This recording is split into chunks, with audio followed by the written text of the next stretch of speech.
gabadhan walaashay xayaad cidaan garanayn ma jirto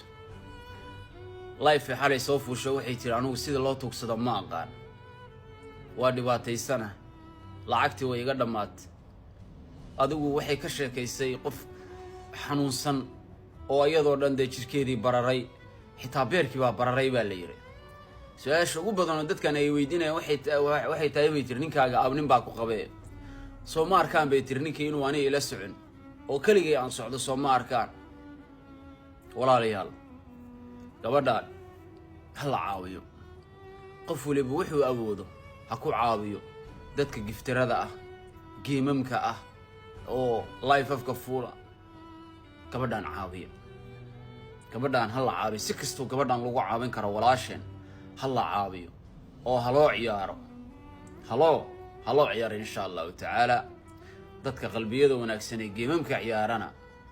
abaal gabadhaan gashta abaal rag baa leh dumarna way leeyihiin gabadhaani ha loo ciyaaro insha allahu tacaala walaashay adiguna allah ku caafiyo caafimaad sare allah ku siiyo xanuunka dambi dhaaf allah kaaga dhigo ilaahay subxaanahu wa tacaala ku fududeeyo aman allah